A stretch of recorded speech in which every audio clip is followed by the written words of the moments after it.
Cláudia, Bianca. Larissa, tudo bem, Larissa?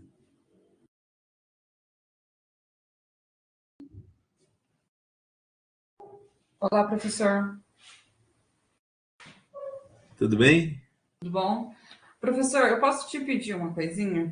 Não sei Diga, se- pode sim. Se eu puder fazer. Antes das aulas, o senhor consegue enviar para a gente o seu material, Ah, por consigo favor? sim. Consigo. Tá bom, obrigada. Porque a gente Na possa próxima aula, estudar. na próxima aula eu faço isso, sim. Tá bom, ok, obrigada. Tá. Tem mais alguém para entrar? Não, né? Ai, meu Deus, já sumiu lá de novo. Tem um monte de bate-papo aqui. Tô meio enrolado, hein? Cláudia. Boa noite, gente. Boa noite.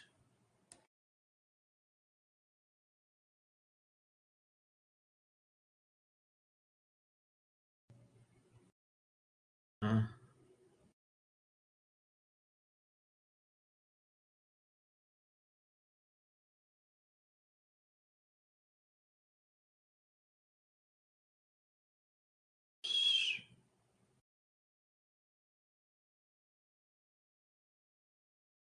permitir todos. Ainda tem gente entrando aí. Eu tô permitindo, tá? Não posso começar a aula antes, porque senão não tem como. Infelizmente tem esse problema, né? A gente vai ter que ficar parando a aula porque esse é um problema, né? Porque tem que administrar a entrada dos alunos. Tainara, buenas noches. É isso mesmo?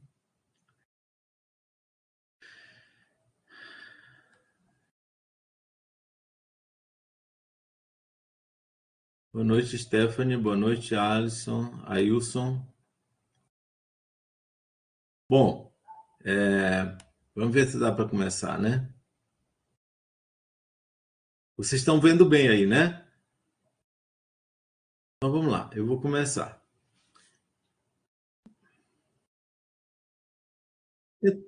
Ai, meu Deus.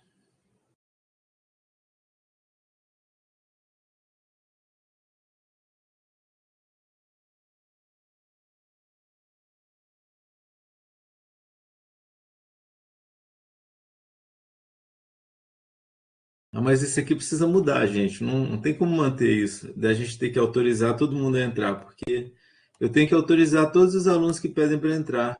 Ó, isso não mudou da aula passada para cá. Eu pensei que ia mudar. São muitos alunos. Já tem 27.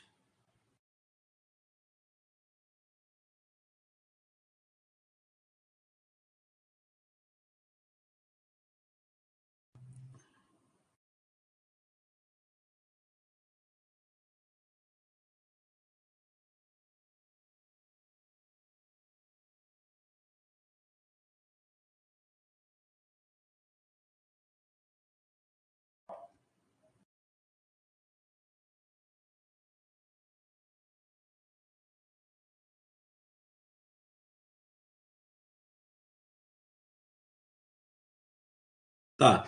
Então eu vou começar a aula, tá? O nosso tema da aula de hoje, como vocês estão vendo aí no Data Show, perdão, no PowerPoint, os povos indígenas brasileiros ontem e hoje. Então, nós vamos, na aula passada, nós falamos dos afrodescendentes, né, da história da África, e hoje nós vamos falar um pouco sobre cultura e diversidade dos povos indígenas brasileiros, da questão étnica ligada aos povos indígenas brasileiros. Né? Eu digo povos indígenas brasileiros porque. Opa, o que aconteceu aqui que não está passando?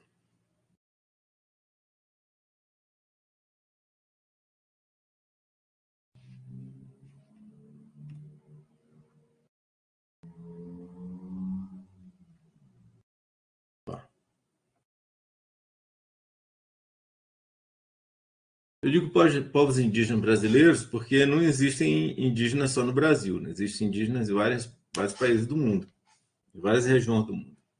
E eu começo a aula de hoje, portanto, gente, com essa frase do Ailton Krenar, que foi um indígena que, essa semana passada, foi eleito membro da Academia Brasileira de Letras, né? Ele é um escritor, tem livros publicados, vários artigos, e livros muito interessantes. E ele diz assim, essa frase, esse texto dele, eu acho que expressa um pouco do que é a questão que nós vamos trabalhar hoje.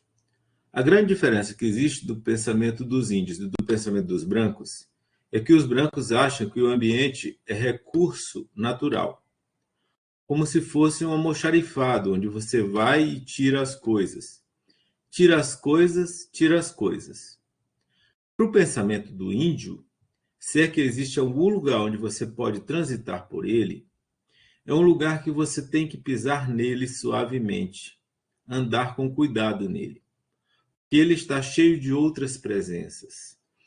Então, isso expressa um pouco do pensamento indígena, né, que não pensa a natureza como um recurso, mas como uma entidade, né, como algo que tem ali em torno dele uma série de presenças, presenças animais, presenças espirituais, presenças de elementos naturais como a água, como o fogo, né, que são elementos que estão aí antes do homem, né?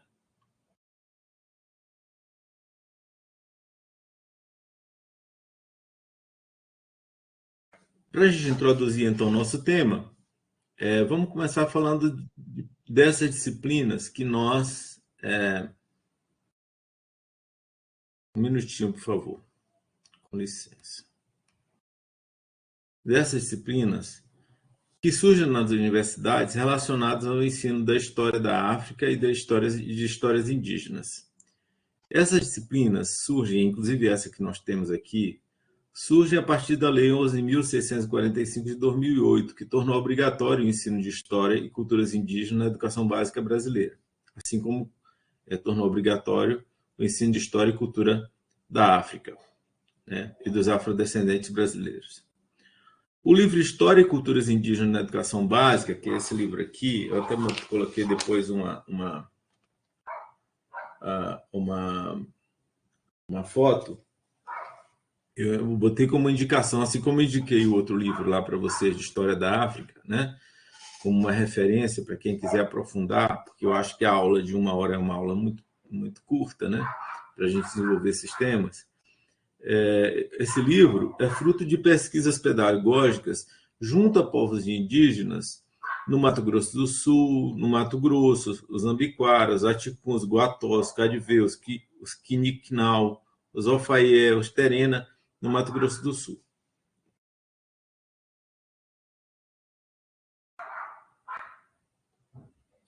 Esse é o livro que é a nossa referência para estudo de história e culturas indígenas. Quem quiser anotar ou tirar uma foto, quem tiver com possibilidade de tirar uma foto da tela também, se quiser.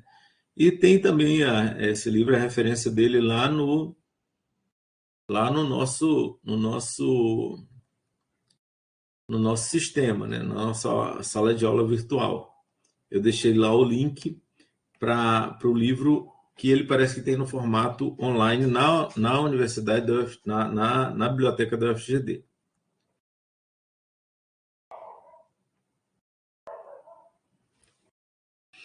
Ainda introduzindo o tema, a gente pode dizer que uma imensa quantidade de alunos e alunas da educação básica jamais recebeu qualquer formação. Esse é um problema muito sério, né? Porque por mais que a gente se esforce e que estejam nas leis e que as universidades e que as escolas tentem implementar esses temas, há uma dificuldade na hora de você ministrar esses temas na sala de aula de ensinos fundamentais e médio.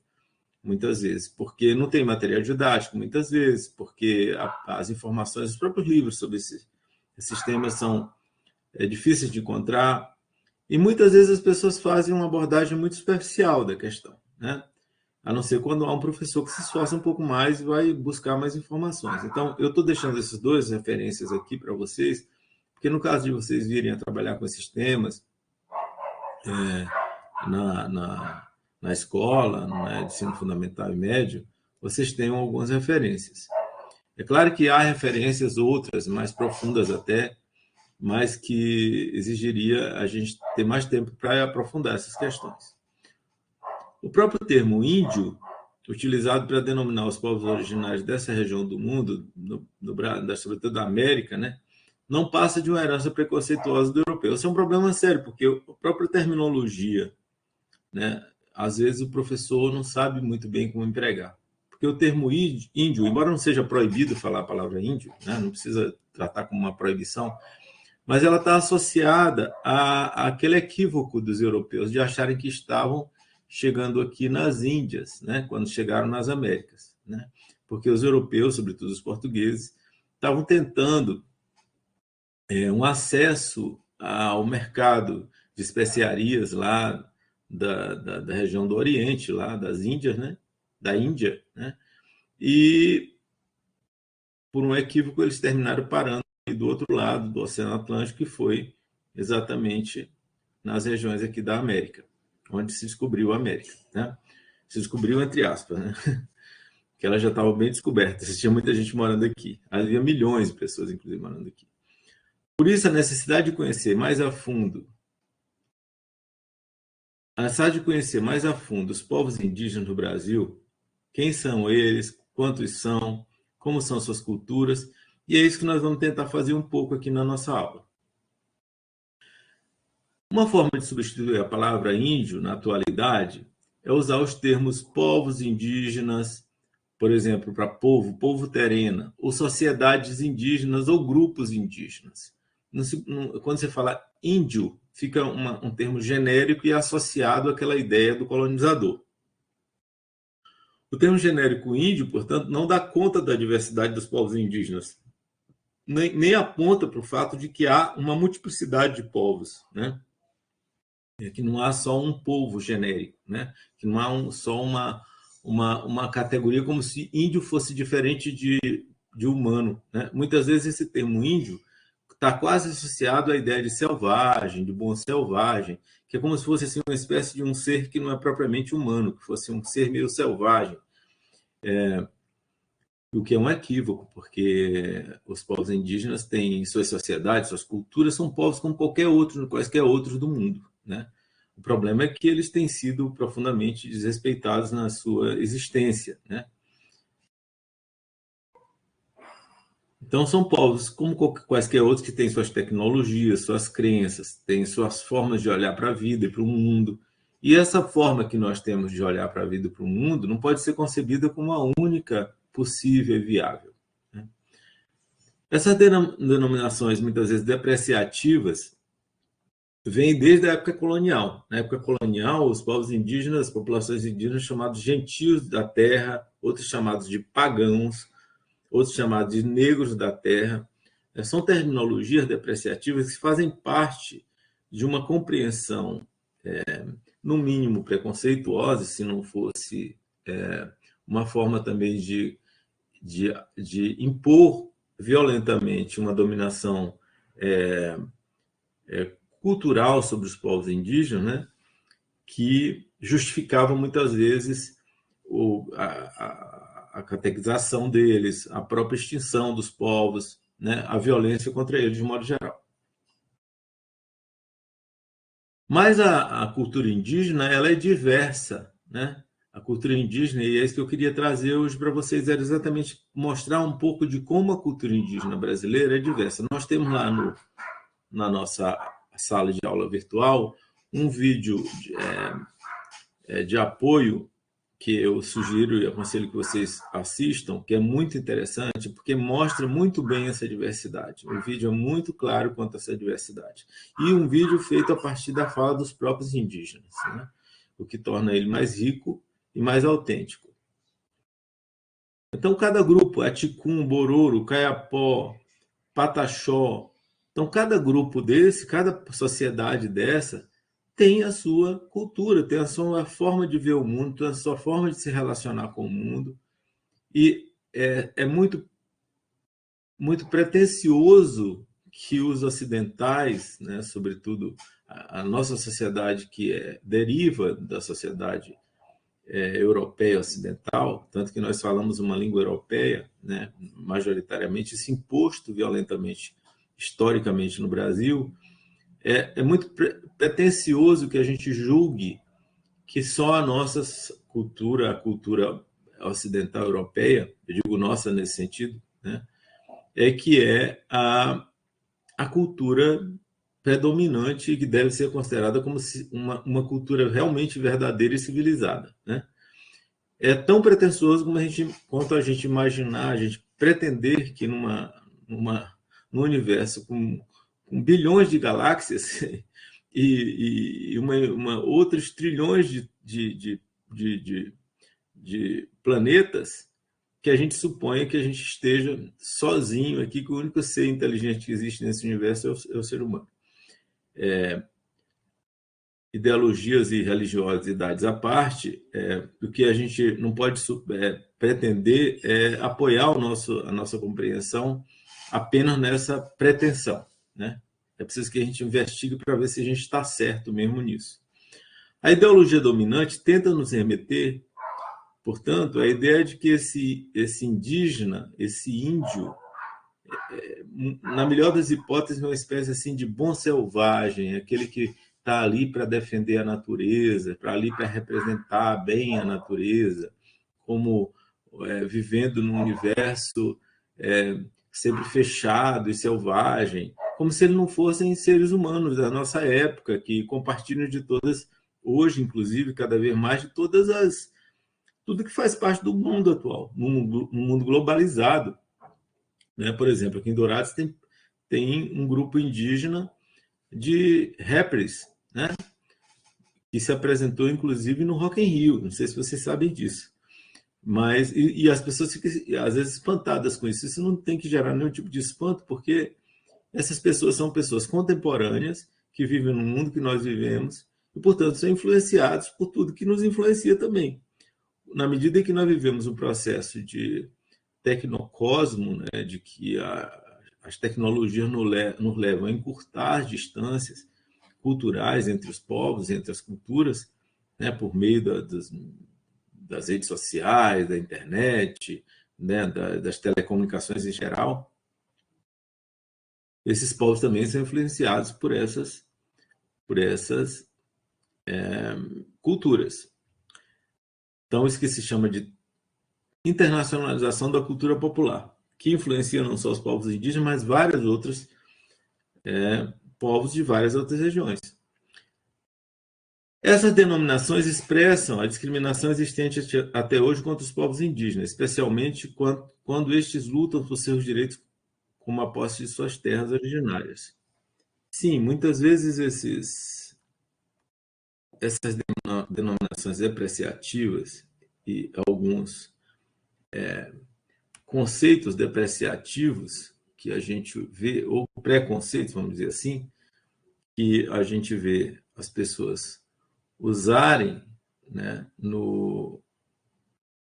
em relação aos povos indígenas, indicam apenas uma tentativa de depreciar, porque há um interesse, sobretudo nas terras indígenas, porque ainda são terras relativamente virgens, que têm muitas riquezas no subsolo, têm muitas riquezas naturais, como, por exemplo, madeira, né, ouro. Né?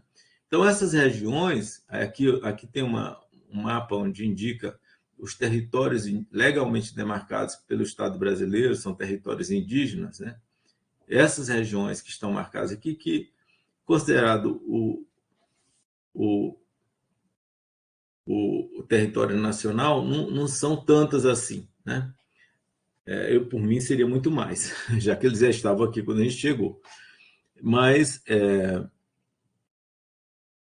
essas regiões indicam o quanto esses territórios são cobiçados, né, por garimpeiros, por madeireiros, né, pessoas que querem extrair dessas regiões as riquezas naturais, que olham para essas regiões como riquezas, ou seja, como coisas que eles podem explorar economicamente, transformar em mercadoria. Acontece que o processo de exploração da terra, né, dos ditos recursos da terra, os recursos naturais, eles são, mesmo concebendo-os como recursos, eles são limitados, como todos os recursos, né, são limitados. Vai chegar um momento em que esses recursos vão se extinguir, né? E as consequências para a própria natureza, todos estamos vendo aí, não preciso nem eu falar, né? Então, como é que chegou aqui na América? Como é que chegaram esses povos? Quem são esses povos indígenas? Quem são esses povos dos quais a gente está falando? Bom, esses povos são povos muito antigos, né? Pelo menos essas três teorias aqui que a gente poderia citar como povos que já estavam aqui há pelo menos 25 mil anos. Né? 25 mil anos. Se aqui foi descoberto 1500 depois de Cristo, né? Ou depois da Era Comum, como podem dizer, né? Eles já estavam aqui há pelo menos 25 mil anos. A teoria do Estreito de Bering, formulada por José de Acosta em 1590, diz que os primeiros povoadores da América vieram da Ásia, atravessaram o Estreito de Bering e seguiram em direção ao sul. O Estreito de Bering é em cima da América, né? E de lá eles desceram, muitos desceram para cá, para a região sul da América, né? Que é a região onde nós habitamos, na América do Sul. Né? A teoria transoceânica, ou malaio-polinésia, de Paul Rivet, essa teoria foi formulada em 1946, diz que há cerca de 10 mil anos os homens que habitavam a Polinésia, na região da Oceania, se locomoveram em direção à América do Sul em pequenos barcos. Essa é outra hipótese, que eles não vieram pelo Estreito de Bering, mas que vieram da Polinésia, navegando. Polinésia é uma região lá da Oceania, né? E vieram navegando até chegar à América do Sul. A teoria mais recente é de uma brasileira que é filha de franceses, mas que nasceu em São Paulo, uma arqueóloga chamada Niede Guidon. Ela descobriu no Parque Nacional da Serra da Capivara, que é no Piauí, São Raimundo Nonato, o nome da cidade do Piauí, vestígios de fogões primitivos e utensílios de pedra lascadas que supostamente são datados de mais de 100 mil anos, ou seja, a hipótese dela remete para a existência de homens aqui na América, né, há 100 mil anos. Né? Então, a pergunta que eu faço é qual o direito que a cultura expansiva e depredatória ocidental, capitalista, né, tem, qual o direito que ela tem de se julgar, né, detentora dessas riquezas e de poder explorá-las, ou seja, tirar delas, transformá-las em lucro, em acúmulo de lucro, em dinheiro, né, em valor, em dinheiro, em mercadoria. E para que fim? Né? Para que fim? Para que fim? Quando você destrói uma árvore centenária, você vai fazer o quê? Um sofá? Você vai fazer o quê? Uma mesa? Para que fim você está trocando uma árvore que a natureza levou 100 anos para produzir, numa inteligência extraordinária, para trocar por uma mesa, muitas vezes, que custa uma mesa de mogno, que custa 50 mil, 100 mil reais, né? E que gera o quê? O acúmulo de riqueza para um grupo de pessoas que vai transformar aquilo em bugigangas, em carros, em coisas do tipo que daqui a uns dias estão todas envelhecidas e arrebentadas. E a árvore já não existe mais. Né? O conjunto de pinturas rupestres aqui que eu apontei aqui é lá na Serra da Capivara, lá no Piauí, em São Raimundo Nonato. Isso aqui é uma das comprovações da existência de homens nessa região. Né? Então, essa é a história, digamos assim, um pouco mais, a história pré-colombiana, ou seja, a pré-vinda de Colombo. Né? a história do índio, uma síntese, né? Uma referência apenas, claro, de teorias que expressam, que confirmam a existência desses povos, em torno de 30 milhões deles, ou mais até, antes dos europeus chegarem aqui. Que o Darcy Ribeiro chama de, em vez de dizer que é o período do descobrimento, ele diz que é o período do grande desencontro, né? Porque houve um grande desencontro, na verdade.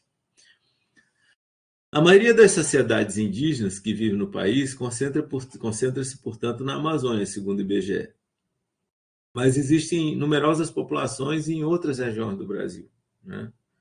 Há populações em São Paulo tem indígenas, por exemplo, para vocês terem uma ideia, né? No Rio de Janeiro tem povos indígenas, né? A região do litoral paulista tem várias ali, né, perto das praias ali de Maresias, de Barra do Una, ali todas ali tem povos indígenas que moram naquelas regiões, né? O número de sociedades indígenas no Brasil registrou os seguintes números nos últimos anos. Em 1996, existiam 206 etnias, ou povos ou sociedades indígenas. Em 2000, 216. Em 2006, 225. Em 2011, 235. Em 2017, 305. Você pode dizer, mas professor, como é que foi crescendo o número de povos indígenas? É porque esses povos foram se autodeclarando. Eram povos que muitas vezes eram tidos como sendo de uma mesma etnia, e eles próprios se reconheciam como membros de etnias distintas. O processo de, digamos assim, de catalogação, de, de registro dessas etnias foi se dando ao longo dos anos, né? E à medida que foi se dando esse registro, o número foi aumentando, né? E aqui tem um mapa. É importante que você observem bem esse mapa depois, né? Que vocês observem esse mapa depois, para vocês entenderem onde estão essas etnias. Por exemplo, lá no Maranhão, lá onde eu nasci, por exemplo, nós temos os Gavião, os Guajajara, os Cricati, né? Lá, vamos pegar aqui no Mato Grosso do Sul, onde eu estou morando agora, Guarani, Guarani Kaiowá, Cadivel, né? Terena, né? Vamos lá para Minas Gerais. Minas Gerais. Tem os Krená, que o Ayrton Krená é desse povo indígena, esse que é membro da Academia Brasileira de Letras, que a gente acabou de ler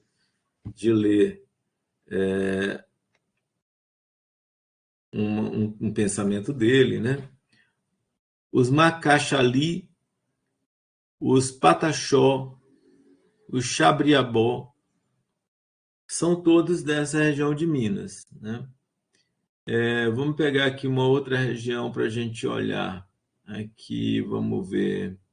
No Mato Grosso, temos os Caiapó, vou citar só alguns, os de nome mais fácil. Mexinacu, os Iudiju, os Juruna, né? Só os de nome mais fáceis, porque tem alguns que têm um nome muito difícil. E sobretudo para a nossa tradutora de Libras, que deve estar tendo dificuldade para traduzir para vocês. Tem um vídeo, inclusive, que um desses vídeos que eu dispus lá na sala virtual, tem algumas indicações de termos que são traduzidos lá no vídeo para termos indígenas. Desculpa, termos indígenas são traduzidos para os sinais de Libras, tá? Alguém parece que quer falar alguma coisa. Tá, Daniele. Tá. Tudo bem, Daniele. Vamos lá. Vamos lá, mais alguma região aqui. Alguém quer escolher vamos para a Bahia. Na Bahia tem os Quiriri, os Pataxó, os Tupinambá de Olivença, os Tuxó,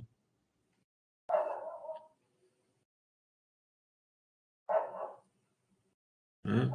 Então, aqui, esse mapa é muito interessante, vocês vão poder ter acesso a ele depois quando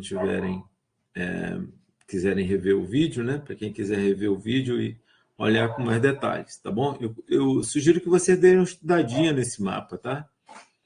Eu acho que tem talvez até uma questão da prova que tem a ver com isso aí, da avaliação, tá?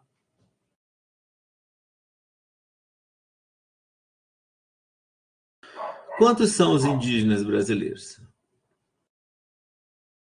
Olha, nas Américas do Sul e do Norte, nas Américas de modo geral, no século XV, início do XVI, antes da chegada dos europeus aqui, estima-se que em torno de 100 milhões de indígenas habitavam as Américas, né? Eu até falei 30 milhões, mas 30 milhões, na verdade, seria na América Latina, né? Mas nas Américas são 100 milhões eram 100 milhões de indígenas.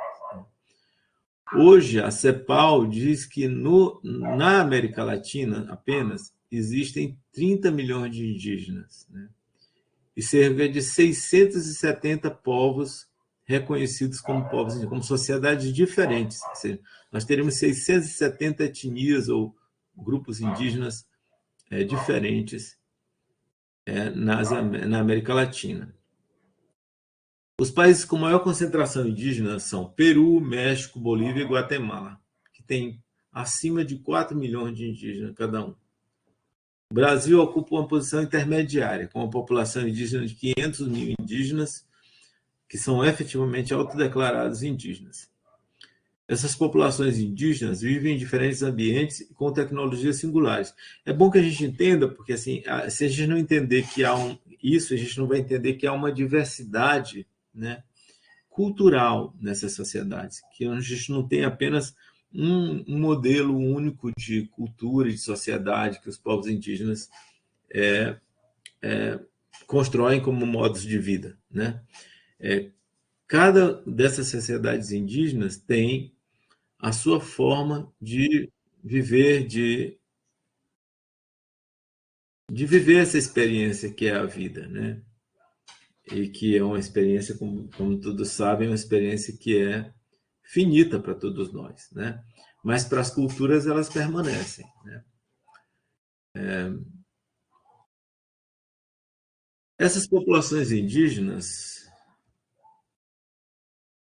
ai meu Deus, essas populações indígenas vivem em diferentes ambientes e com tecnologias singulares, ou seja, se a gente pensar, portanto, que eu acabei de falar, que essas sociedades são distintas, elas têm, portanto, às vezes tecnologias diferentes, elas têm formas de pensar o mundo, de cosmovisão, ou seja, visões de mundo absolutamente diferentes dessas que nós reproduzimos no mundo ocidental, né?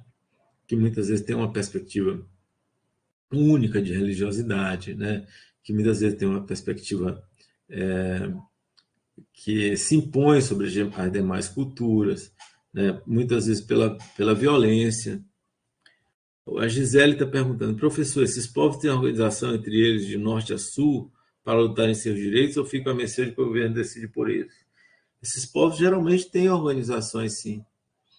Tem organizações indígenas e há em cada região do Brasil as comunidades indígenas individualmente também, individualmente de cada comunidade tem formas de luta, né? É claro que é uma luta absolutamente desigual, né? É uma luta absolutamente desigual, né? E o problema não são os governos, é bom que se diga. Muitas vezes os problemas não são os governos, os problemas dos indígenas são os grandes proprietários de terra, são os produtores de soja, são os produtores de milho, que têm a monocultura, né, que avança sobre as terras indígenas. É aquele cara, não sei se vocês viram no Fantástico, que joga veneno na floresta para destruir a floresta e ele transformar em capim. Esses são os. Aqui em Dourados, por exemplo, tem uma região, os indígenas vivem dentro de um gueto. Eles foram isso desde a década de 70, nos governos militares, eles foram levados em caminhões para verdadeiros campos de concentração, em que eles vivem dentro de faixas definidas, campos propriamente de onde eles precisam existir ali com um monte de limitações, né? Absolutamente fora do seu habitat, né? Daquilo que eles estavam acostumados a viver, né? Foram deslocados. No século XVI, só para vocês terem uma ideia, no século XVII, no século XVIII, 1700 e pouco, século XVIII, os povos terena aqui da região da fronteira aqui do Paraguai, né?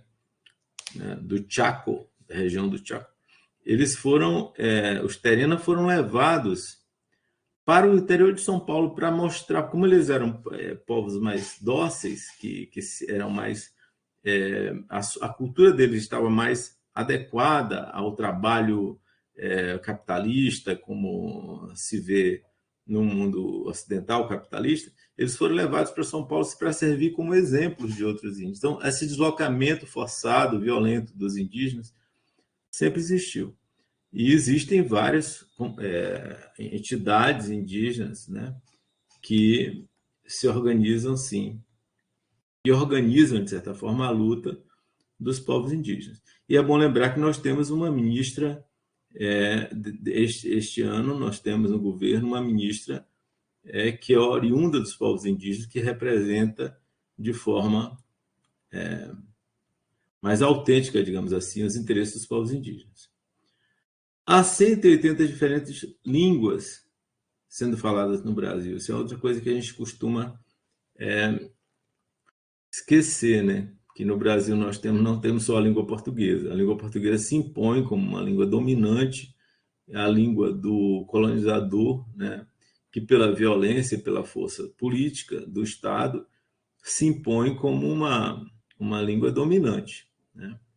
Mas isso não exclui a existência de diversas outras línguas. Aqui eu trouxe para vocês, assim como eu fiz na aula passada, uma série de representantes, digamos assim, de etnias distintas, para vocês verem como a própria forma como eles se vestem, as próprias características fenotípicas, físicas, né? Como são distintas, né, entre eles. Vejam que cada um tem uma forma de ornar o seu rosto, de pintar, de usar um cocá, de usar algo na cabeça, né, que representa aquela comunidade. Observem bem as diferenças, para vocês observarem como esses povos são absolutamente diferentes, para você ver a diversidade de povos que nós temos no Brasil. E isso não só no aspecto físico, na forma de se vestir, né, mas principalmente na forma como eles vivem, como eles pensam o mundo, que é o mais importante. Assim, a ideia de que os indígenas têm um pensamento, né? Essas pessoas tendem a recusar no mundo ocidental, como se só valesse o pensamento ocidental, né? E todo o conhecimento, inclusive o conhecimento da medicina indígena, da farmacologia indígena, né? Disso nós chamamos de medicina e farmacologia. Na verdade, não chamam esses nomes. Mas do que eles usam para se curar, para curar o seu corpo, das doenças, do que eles conhecem das florestas, dos animais, do que eles conhecem da relação com as florestas, do que eles conhecem da relação com... Ai, meu Deus. Do que eles conhecem da relação com...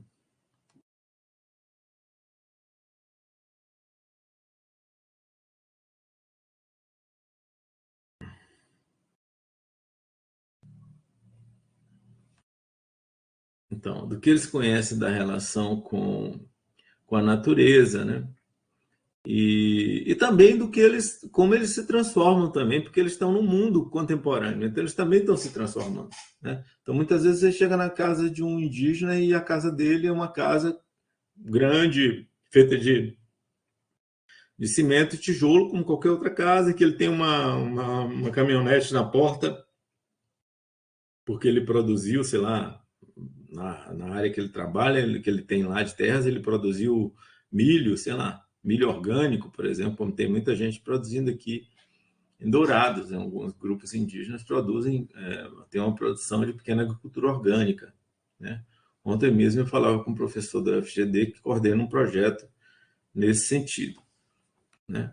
Então, e que muitas vezes você vai numa comunidade que tem celular, tem Wi-Fi, tem, né, acesso à internet, Isso não é nenhum problema, porque são povos. É só você encarar os povos indígenas como pessoas como quaisquer outras, como qualquer outro povo, como se fosse a Hungria, a França, sei lá, a China, o Japão, os Estados Unidos, como qualquer outro povo. Tá?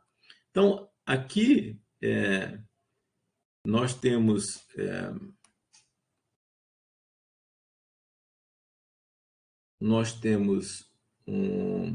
uma apresentação do que dessa diversidade cultural dos povos indígenas no Brasil. Né? Nós vivemos, claro, uma série de violências contra esses povos, que são, sobretudo, aquelas que são praticadas por aqueles que têm interesse nas recursos, chamar essa palavra de recursos, eu sempre uso recursos, mas não é a palavra mais adequada, né? Porque é como a gente pensa a natureza, né? Mas para eles a natureza não é um recurso, não é algo para você tirar da natureza, é para você conviver com ela, para você viver com, não para você explorar, tirar, transformá-la, né? Não para você se apropriar dela e transformar em dinheiro, né? Para transformar em poder econômico, sabe? Que afinal de contas é sempre finito, porque todos nós vamos morrer e esse poder econômico a gente não leva para outras épocas, para outras, se é que a gente vai viver em outras épocas, né? Se é que a gente tem uma vida depois da vida que temos, né? Nós não levamos para o caixão, né? Mas a gente pode sim destruir a natureza. Isso que é o mais importante. E muitas vezes a gente esquece que há outras formas de relacionamento com a natureza que esses povos têm. Por exemplo, os povos tupinambá, eles têm uma visão da natureza que é absolutamente o oposto da nossa e que muitos antropólogos, como Eduardo Vieira de Castro, psicanalistas como Christian Dunker, vêm estudando e procurando comparar com as nossas formas de pensar o mundo, né? Como a gente vê o mundo, né? Isso se chama de perspectivismo indígena, ou seja, uma forma de olhar para o mundo muito diversa da que nós olhamos, sobretudo de olhar para a natureza de uma forma muito diversa, para o meio ambiente, para aquilo que está em torno de nós, de uma forma muito diversa dessa que nós costumamos pensar. Em vez de pensar como um recurso, como um objeto a ser explorado, eles pensam a natureza como um lugar de humanidade. A humanidade está na natureza, né? A gente não consegue muitas vezes nem entender exatamente essa forma de pensar se a gente não estudar com uma certa profundidade. Porque é meio inadmissível para a gente pense que, por exemplo, na onça tem uma humanidade. Então eles pensam que na onça, a onça que é o humano que existe em nós. É a humanidade da onça que nos interessa. Então você vê muitas vezes os povos indígenas se vestirem como onças, né? Como jaguar, né? Como uma onça pintada. Por que ele se veste? Por que ele se identifica? Por que ele trata a onça como sendo ela humana e ele tem que imitar as formas de viver da onça? Exatamente porque ele supõe que a humanidade ela não está dentro de nós como a gente pensa. A gente costuma pensar que a humanidade está na nossa mente, no nosso ego, né? No nosso eu, né? Mas a humanidade está lá no outro, sobretudo no outro da natureza. E a partir dessa humanidade que está na natureza é que o homem pode construir a sua vida. Uma forma de imitação dos movimentos da natureza. E é dali que ele extrai a sua humanidade. E é dali que ele extrai o seu modo de vida. E é dali que ele extrai a sua cultura. Então, quando você destrói o meio ambiente, você está destruindo uma relação, né, do homem com a natureza que é absolutamente diversa dessa que nós vemos no mundo cotidiano, que é absolutamente a busca por por algo que se transforme em um objeto que pode ser transformado em mercadoria e que, por sua vez, se transforma em lucro, né?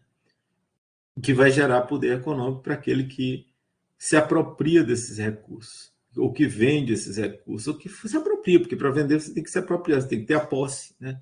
Você se apropria de algo que é da natureza, faz disso algo pessoal, uma posse pessoal, e aí se dá o direito de vender aquilo que é extraído da natureza de tal maneira que você transforme aquilo num recurso econômico, num valor em dinheiro, né?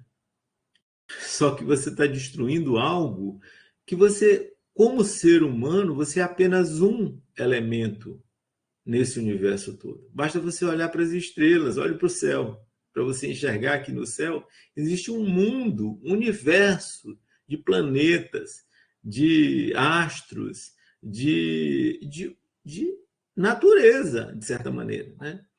Um universo absolutamente maior do que cada um de nós. E que nós somos apenas um ínfimo, palavra correta, o ínfimo elemento dessa natureza. Inclusive, tem um cara que diz uma coisa muito interessante, ele diz assim, se todas as minhocas do mundo morressem hoje, a Terra duraria muito pouco tempo. Mas se todos os homens desaparecessem da face da Terra, a natureza se recuperaria em alguns anos. Em vez de morrer, a natureza ela se recuperaria, porque o homem é o principal predador da natureza.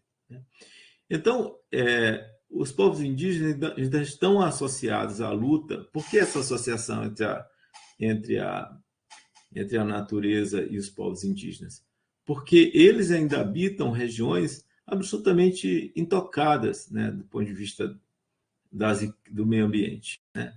E eles nos ensinam formas de lidar com o meio ambiente que, graças ao esforço de muita gente, algumas pessoas têm aprendido, né? Você vê hoje já muitos agricultores que exploravam a terra de forma discriminada, né, o solo de forma discriminada, aprendendo com os povos indígenas a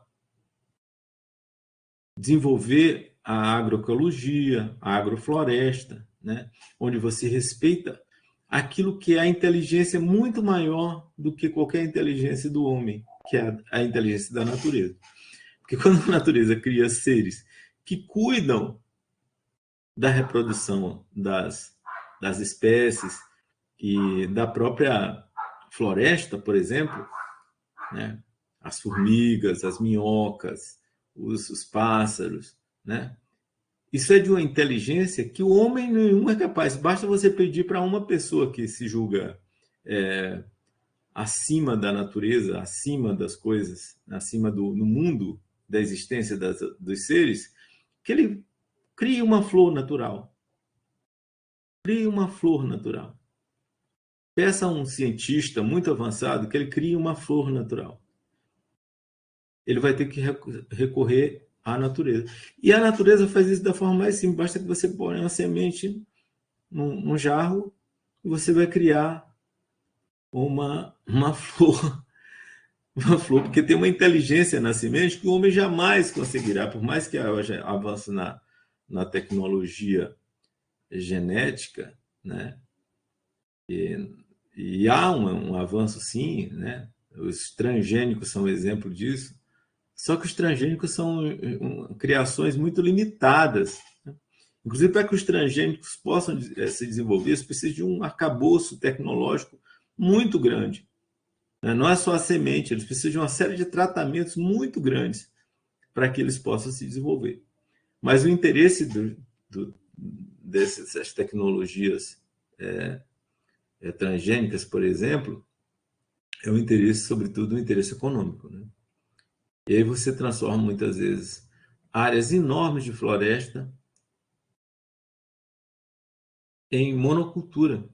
E você, muitas vezes, empobrece o solo e não permite que aquela terra se torne uma terra rica. Por exemplo, nos Estados Unidos, por exemplo, já não tem quase mais produção de frutas e hortifrutis, porque a terra se empobreceu tanto que não tem mais como produzir. Há uma tese, essa tese eu vou citar aqui, mas sem muita base de fonte, porque eu ouvi apenas isso de dois palestrantes uma vez, mas eu não sei exatamente, eu não sou da área, não, mas é uma tese de que em 40, 50 anos nós não teremos mais solo rico o suficiente para produzir alimentos, alimentos no sentido de frutas, arroz, verduras, cereais, né? Não, isso não vai ter. Já tem uma carência muito grande em muitas áreas. Aqui, por exemplo, em Dourados, que é uma região do agronegócio, você não encontra quase. Aqui tem uma centralzinha pequena de agronegócio, de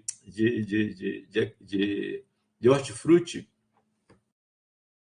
que é a maior dificuldade para você encontrar. No supermercado você tem dificuldade de encontrar, são as coisas que vêm todas de fora. É engraçado, porque assim, é uma área de agricultura, uma das regiões mais importantes do agronegócio do Brasil, agroexportador, nesse modelo agroexportador, né, que exporta a monocultura, ou no máximo a cultura de soja e milho, mas você não encontra aqui a manga, a cebolinha, o chuchu, a cenoura, tudo vem de fora.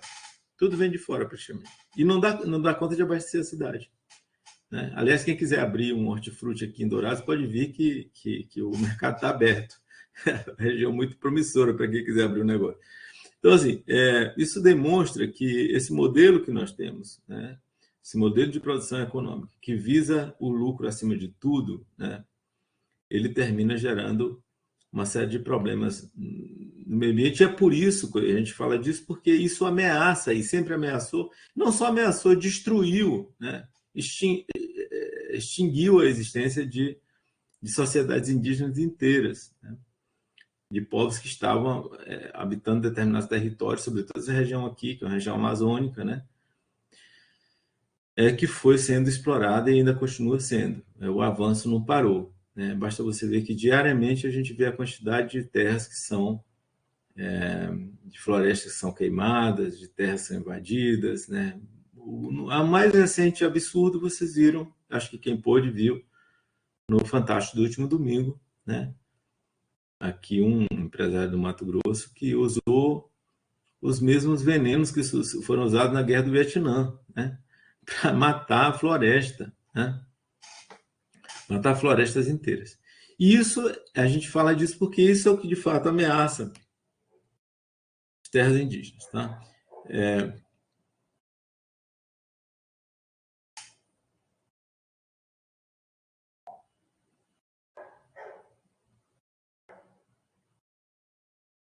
Gente, vamos abrir então esses últimos minutinhos aí para quem quiser fazer uma pergunta. Eu vi que tinha um pessoal fez alguma pergunta que não sei quem foi, acho que é a Suzeli, não sei. Mas quem quiser fazer alguma pergunta, vamos deixar esses minutinhos finais para a gente fazer essas perguntas, pode ser?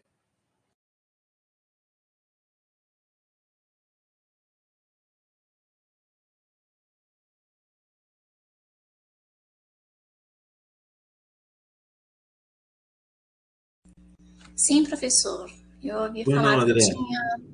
que eu tinha algumas dúvidas, mas conforme a sua explanação, né, sobre o tema foi abrangente e acabou alcançando o que eu iria, as minhas reflexões que eu tinha tirado a respeito das leituras, né, sobre o assunto e tudo mais. E realmente foi bem, contribuíram bastante e ampliaram muito mais, né, o digamos assim, conceito em relação às questões funcionais, organizacionais, que envolve a questão dos povos indígenas, a sua relação com a questão da natureza, as questões de etnias, as questões culturais e a nossa vivência mesmo em si, enquanto sociedade e comunidade. Ficou muito claro mesmo.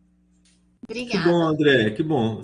Mas fique à vontade, se você quiser fazer algum comentário também sobre o assunto, então fica à vontade. Certinho, mas foi bem produtivo. Que bom, André. Obrigado. Alguém escreveu aqui. Oi, Thaís.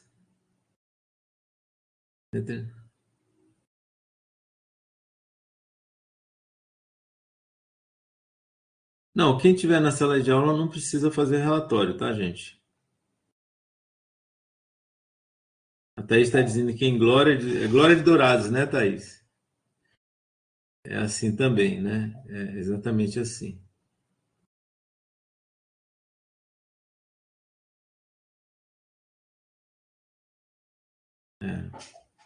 É uma realidade realmente que, ao mesmo tempo que produz uma riqueza econômica indiscutível, né? Porque se transforma grãos em dólar, né?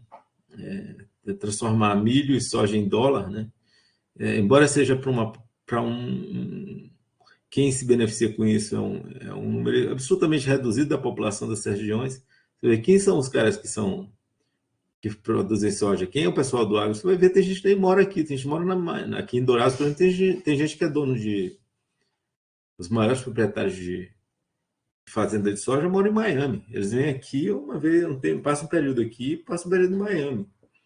Então, os que de fato lucram com esse avanço da soja é um número reduzidíssimo, que nem mesmo o trabalhador braçal comum hoje não tem mais, porque é tudo substituído por máquinas, né? É tudo um maquinário mais tecnológico possível, as máquinas, inclusive, lindíssimas, as máquinas enormes, bonitas, do ponto de vista estético, mas que estão substituindo o trabalho do homem, né? E as pessoas têm que se virar de outras formas. Vão ser motorista de Uber, vão trabalhar no comércio, né? Vão, sei lá. Eu fico desempregado mesmo, com dificuldades e tal. Professor, eu achei interessante uma pergunta que envolve um aspecto político que a Gisele fez aqui. Ele coloca a respeito da questão dos povos indígenas, né? Esses povos, eles têm, de acordo com a Gisele, eles têm uma organização entre eles de norte a sul. Isso é muito visível, né? Em função de lutarem por seus direitos, eles têm objetivos comuns, crenças, valores, apesar de terem etnias diferenciadas entre eles, né? Sim. Mas eles, pelo fato em si, eles se juntam para lutarem pelos seus direitos. Ou eles acabam ficando à mercê do governo, que o governo decida, tome decisões por eles. Olha, em primeiro lugar, precisa a gente ter claro, assim, que isso precisa a gente ter muito claro, né? Que os governos não são iguais. A gente sabe muito claramente disso, né? A gente fala governo como se o governo fosse a mesma, como se existe apenas um governo neutro no Brasil. Não existe um governo neutro. Existe um governo com um perfil e um governo com outro perfil. O governo anterior é um governo que tinha um perfil, esse governo tem um outro perfil, em relação, sobretudo, às políticas dos povos indígenas. Então, a primeira coisa que a gente precisa identificar é quais são esses perfis. Eu não vou entrar nessa discussão agora porque é uma discussão que não interessa aqui. Mas, a respeito da organização política dos povos indígenas, não estão só no governo, não estão só na representação da FUNAI, não estão só no Ministério, que agora é o Ministério dos Povos Indígenas, né? Por exemplo, eu tenho o COMIN, Conselho de Missão entre Povos Indígenas, é um dos órgãos, mas tem várias entidades que não me vêm agora na cabeça, mas que a gente pode pesquisar, né? Além da FUNAI, tem várias outras organizações que representam os povos indígenas, tem representações autônomas dos povos indígenas.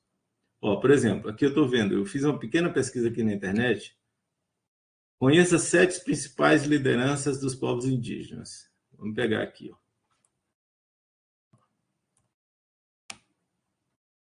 Pesquisa rápida aqui.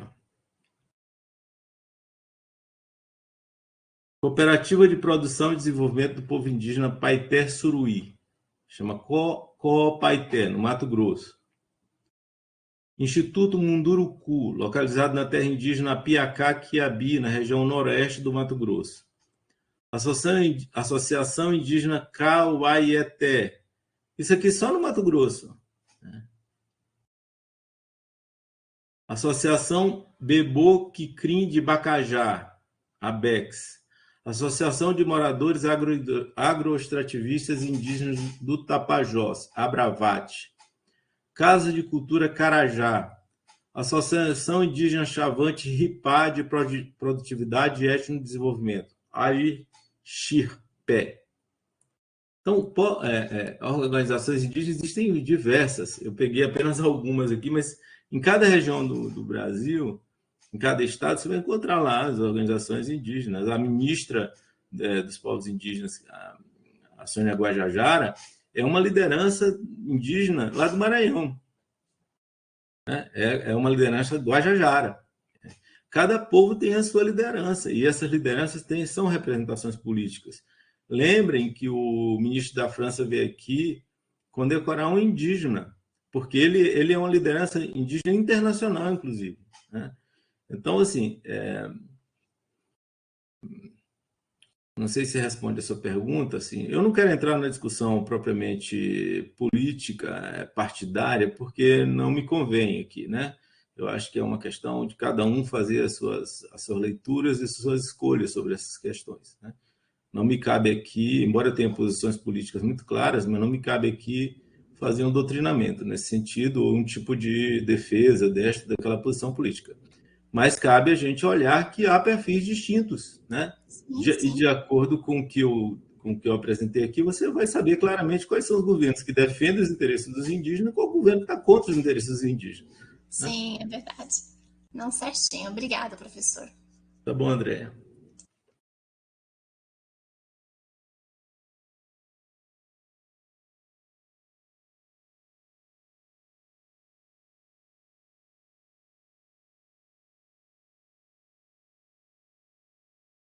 Professor, tenho uma dúvida quanto à avaliação que teremos, pois está com a mesma data e horário de outra disciplina da professora Aliane, que será para sexta-feira, das 15 às 15h50. Turma de licenciaturas, está correto isso? Olha, se for a respeito, eu não entendi muito bem a sua questão, mas se for a respeito da avaliação da aula 1 e do relatório, eles estão todos para o dia 2 de maio, né? Dia 2 de maio. A avaliação da aula 2 continua dentro do horário que foi definido. Mas eu vou dar uma olhada. A prova presencial, não sei dar informações ainda, gente, ainda está longe. Sim, eu acho que é referente à avaliação presencial, professora. A avaliação. Coordenação, né? A avaliação presencial, ainda não sei dar informações sobre isso. Isso é mais a coordenação mesmo, sabe? Tá Porque bom. eu também não sou assim muito, eu sou novo aqui também, como vocês. Sim. Então, tudo eu me reporto à professora Eliane, que ela que sabe desses detalhes, né? Da avaliação presencial, tá? Certinho, obrigada, professor. Tá bom, André? Então, gente, eu acho que vocês têm outra aula depois dessa. Sim, isso. Então, acho que está na hora de terminar, né? Certinho. Muito obrigada, professor, pela sua atenção, prestatividade, tá? E como sempre, muito claro suas explicações abrangentes e que nos levam a novas reflexões no dia a dia. Obrigada. Muito bom, André. Obrigado, viu? Eu que agradeço. Tá. E olhem lá o material que está na sala virtual, lá que tem muita coisa interessante. Assim, eu pesquisei um monte de coisa assim que eu acho que vocês vão gostar. Sim, com certeza. Muito obrigada. Esses slides também o senhor vai colocar disponibilizado lá para nós, professor?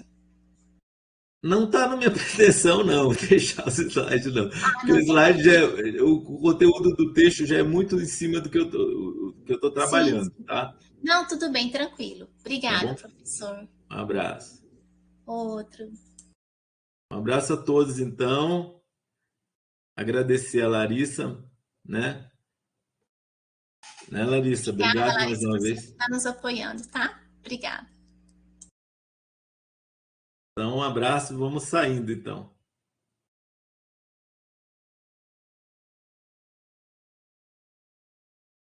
Obrigada, professor. Obrigada, Larissa. Um abraço, até a próxima.